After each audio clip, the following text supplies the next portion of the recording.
How in the world are you ignoring history?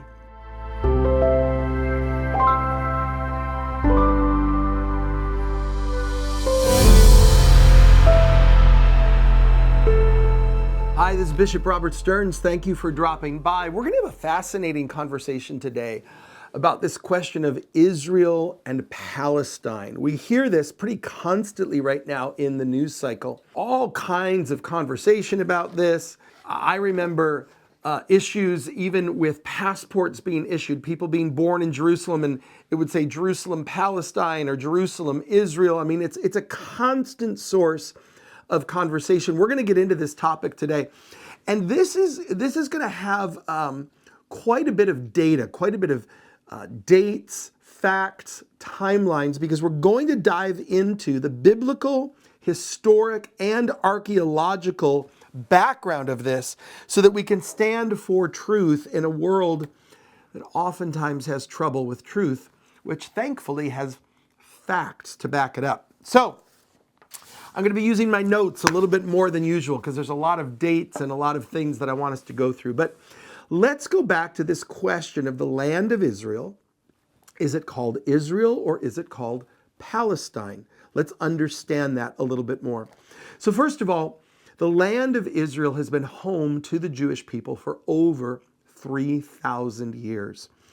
King David established Jerusalem as the capital of the land of Israel. You remember there were the 10 northern tribes and the 2 southern tribes. The land, the nation of Israel, made up of the various tribes. And this was the land of Israel, the nation of Israel, going back 3,000 years. Archaeology confirms there is firm, accepted archaeological record of continuous Jewish presence in the land since at least 1200 BC. So let that sink in for a moment, okay? There is firm archaeological evidence since at least 1200 BC of continual Jewish presence in the land. You say, well, what do you mean continual? I thought there were the exiles. I thought there were the diasporas. Well, if you follow me, you know that I have just put out my new book on the life of Nehemiah, shameless plug for the Nehemiah book, Rise and Rebuild, a guide to overcoming adversity. But there's a fascinating verse in the book of Nehemiah, and it says this. Nehemiah is there in the exile, and it says, some of my brothers came to visit me among those who were left as the exiles in Jerusalem and Judea. Those who were left as the exiles in Jerusalem and Judea. And so anytime Israel was expelled from the land, there always was a remnant that was still there in the land.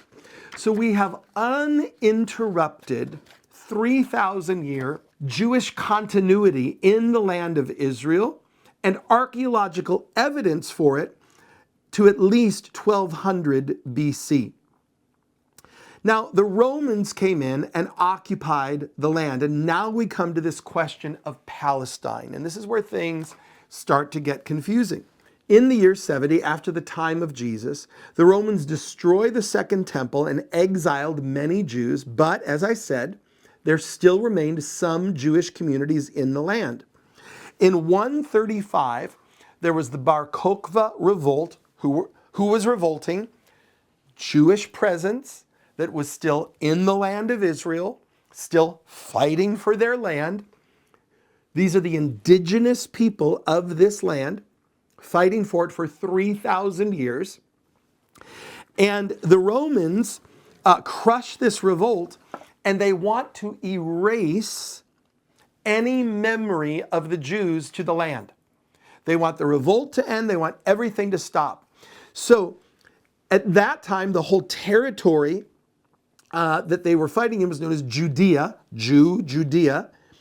And the Romans renamed the entire land of Israel, and they call it Syria Palestina, deliberately erasing Jewish identity from the land. So this is an occupying, invading power. This is a colonial, imperialistic power coming in, displacing the indigenous people of the land and renaming the land to disgrace the indigenous people and to remove them. The name Palestine is not Arabic, nor is it Islamic. It was a Roman political move to sever ties of the Jews from their homeland. Then the region is conquered by Arab Muslim forces in 636. So we're going forward about 500 years. The land remained under various regimes and empires until the 20th century. So the Arab Muslims come in and conquer the land, and then the Crusaders come from Europe. They established the Kingdom of Jerusalem. This was a Christian era in the Holy Land, and the Christians ruled in the Holy Land for a season. And then the Muslims came back in and conquered, and every couple hundred years, another conquering force would come in. Then we have the Ottoman Empire. The Ottoman Empire comes in and conquers the land. Despite all of these foreign invaders, please listen, despite all of these foreign invaders that come and invade these lands, Jewish communities persisted. A Jewish remnant always persisted, especially in the 4 holy cities of Judaism. Did you know there are 4 holy cities? We know the 3 holy cities of Islam. The 3 holy cities of Islam are Mecca, Medina, and Jerusalem. We know the 3 holy cities of Christianity. What are they? They are Jerusalem, Rome, and Tulsa. No, I'm kidding. That was a joke. I don't know if the editors are going to leave it in or not, but it's a joke. All right.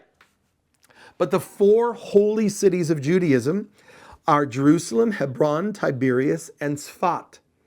And there was always an uninterrupted Jewish presence in these cities. Now, by the 19th century, so you're going back quite a ways, the Jews were again the majority population in Jerusalem. They were the majority in Jerusalem by the 19th century. Mark Twain took the trip to the Holy Land in the late 1800s. And he wrote about how much of the area was desolate. Much of the area was emptied out. So this area that is so fought over because it's the 3rd holiest city of Islam, much of it was depopulated. But there was a strong Jewish population in Jerusalem. Now, the birth of the modern time of Israel, we go back to 1917, the Balfour Declaration. It recognized the right to the Jewish people to a homeland in Palestine.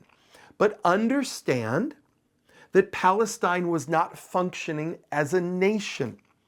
Now we are in the situation of the Ottoman. We think in post-World War II, post-World War I terms. Please listen.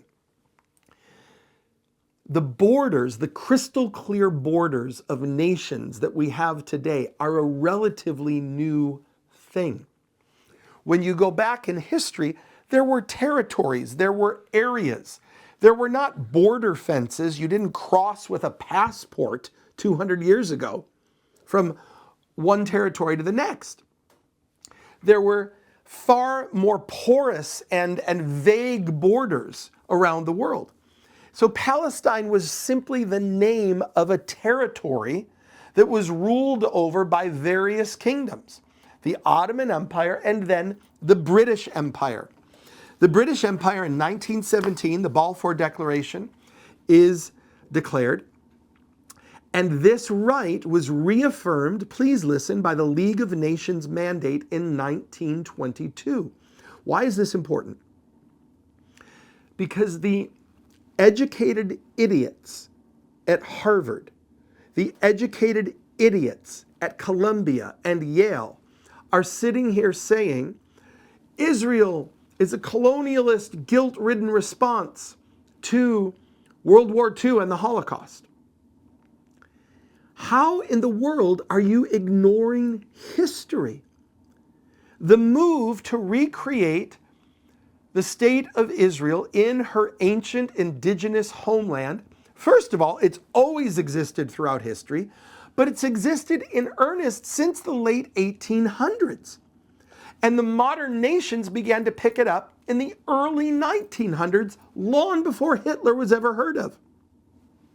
So the 1917 Balfour Declaration, the League of Nations mandate in 1922, then in 1947, November 29th, the United Nations proposes the partitioning of the land into the two-state solution.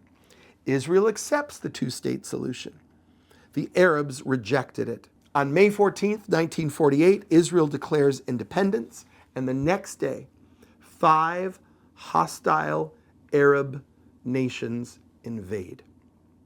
After that invasion, a few 100,000 Palestinian refugees were left, Arab refugees. They were refugees who were told by the Arabs, hey, get out of your homes, get out of these towns, we're going to obliterate the Jews, and you can come back in a month when the war is over. Guess what? They lost that war.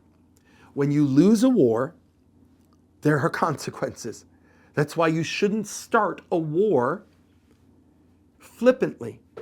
That's why Hamas shouldn't have started a war on October the 7th. And so, who were these Palestinians? Well, they weren't called Palestinians back then. If they were called Palestinians, it was like living in a territory. In other words, there were Palestinian Jews, there were Palestinian Arabs, there were Palestinian Christians. They were just people living in an area. Like you would say, I'm a Midwesterner. I live in a region. Before 1948, the term Palestinian mostly referred to the Jews who were living under the British mandate.